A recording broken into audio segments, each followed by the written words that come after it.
It's cold than a mother sucker out here. Cold than a mother cold. Lady LeLe back with another video, and this is home talk with Lady LeLe. I had planned to do car talk with Lady LeLe, but the car wouldn't start this morning, and we still haven't got it started. And they gotta take the car in to the shop. So there was no car talk. So you're in the home talk today. So I'm praying that she just was cold and something, I don't know, got frozen and maybe just needed thawed out or something. I don't know. But nevertheless, I made it to work. And I'm going to be able to go to work tomorrow.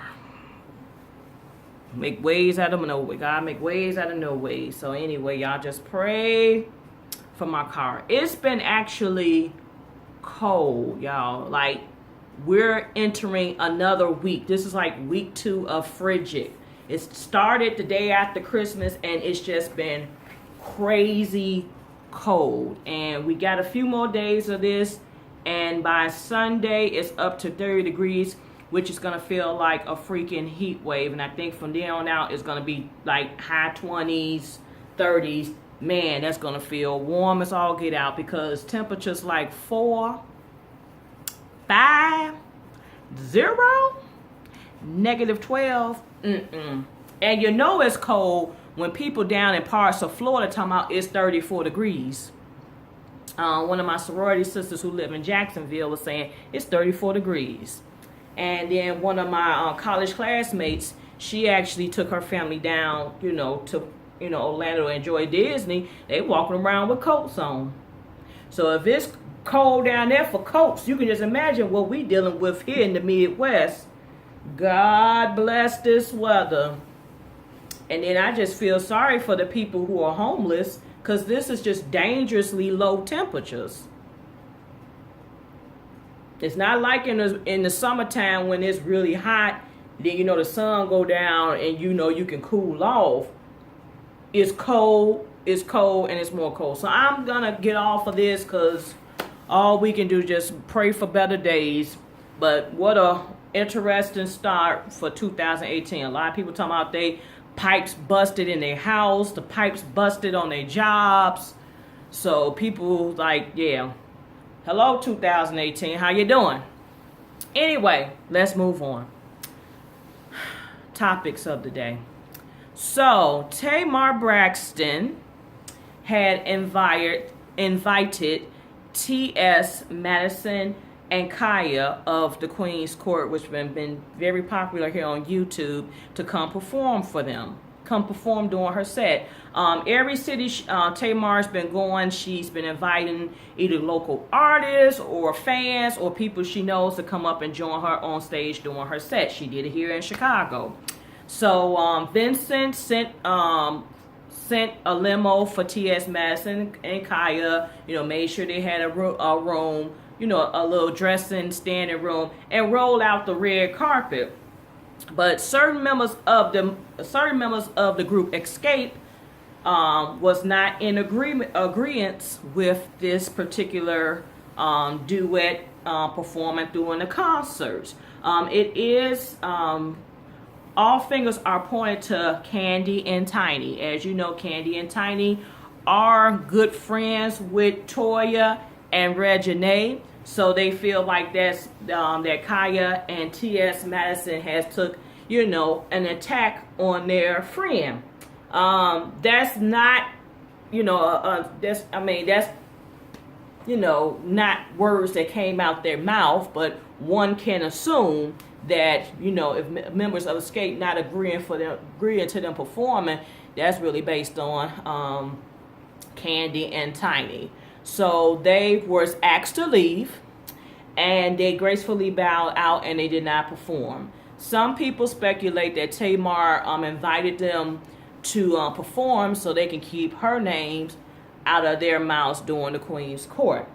So they said they are people are on pins and needles to see what the Queen's Court is gonna say about this incident with them not being able to perform at the concert on New Year's Eve.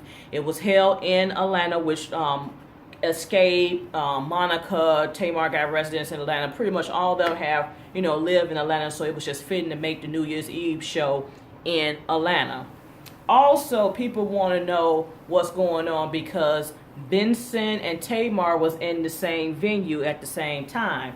And you all know that Tamar has some form of a restraining order against Vince. Now, I don't know the details of the restraining order because apparently he showed up to the concert because he is the most recent manager for the group Escape. But they said he did make sure Kaya and T.S. Madison was taken care of while they had their debacle. So, hey, it is what it is. Hey, people are not feeling Kaya and T.S. Madison right now. Some people are not. Some people are loving it. I think I actually got to see segments of their videos, and I think they're quite hilarious. But some people are not finding those videos funny. Kim Burrell. Now, this is somebody I'm not that's not popping right now to me, Kim Burrell. So I want to say, was it last week or a few weeks ago or whatever? Kim Burrell was in concert, and she was shucking and jabbing to the mic, and she ended up falling down on the floor. So Kim Burrell took to social media, or maybe it was a live, and she said, "Yeah, I know people laughing at me, and I fell, but I fell in $1,800 boots, and I'm wearing $2,000 boots tonight, and you'll be wrapped in Swally clothing, and I'll be wrapped in minks, hate on that." And I kind of took offense to that because you're a pastor. You have a ministry. You have a church. There are people who are paying tithes, 10% of their earnings to your ministry. There are people who, it may not be tithing, but may be giving a significant amount of money to your ministry.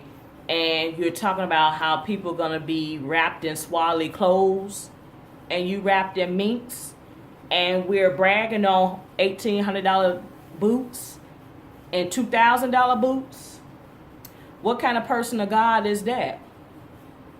I know,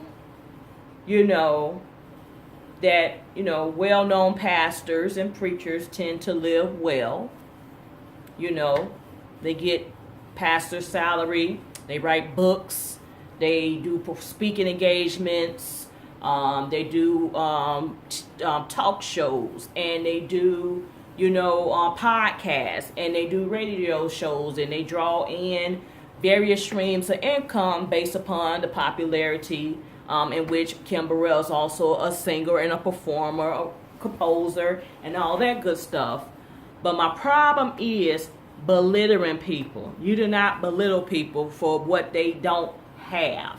You can be blessed today and lose it all tomorrow. And I just feel like her response to people, laughing at her or whatever they decided to do, I thought it was totally inappropriate, unprofessional, and not really of a woman of truth, not a behavior of a woman who's a woman of God. So I really been turned off by her, how she said about the gays and everybody's going to hell. That was last year. That was the big debacle, which kind of messed her up because she didn't get invited. I think they stopped her performance with Pharrell for the Hidden Figures. She missed out on some of that promotion stuff because of her mouth. So I think Kim Burrell, I think you really need to be humble and sit down. Stop belittling people. You are a leader. People look up to you. People come to you, to hear a word from the Lord through you. And what you're doing is all this belittling and bashing people.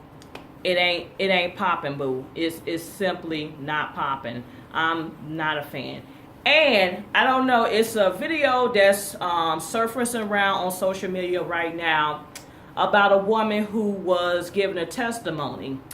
And she was talking about how she was drinking after school. She was a prostitute. She did things with her mouth. And then she went on to do other sexual lure. She mentions how she did other sexual lured acts. And they pulled a mic from her. When I first saw it, I thought it was, first I was like, oh my God, she's, you know. But then when she went further into it, I'm like, whoo. Oh, did she just say that? She really just said what she said. And so some people was on social media talking about, well, why did they pull the mic from her? She was in the midst of her testimony. And that's the problem with churches. We always try to sugarcoat. Baby, it's kids there. Like somebody said, it's kids. It's kids. Probably baby kids, medium-sized kids, big kids. It's old folks. It was starting to get a little disrespectful. And I agree. You know, there's a way to say things and be upfront and honest. Then there's a way to say things and it be totally inappropriate. And I think had they let her keep going, it would have really went left field. So you can check that out, Lady's testimony. I know Kev on stage talks about it as well. So yeah, interesting. So, you know, 45 is talking trash with career about talking about who's, you know, butting by their desk, and God, all you can do is pray. I'm just going to just stop that there. I don't even want to go any further. And Love and Hip Hop Miami premiered the other night. I think I'm actually going to might like this series just because they got it's going to be some things addressed, I believe, in this series, especially when it comes to race and culture. Because a lot of people fail to realize that there are a lot of Latin Americas that has African descent in them, and I feel like this is gonna get addressed in this Love and Hip Hop series.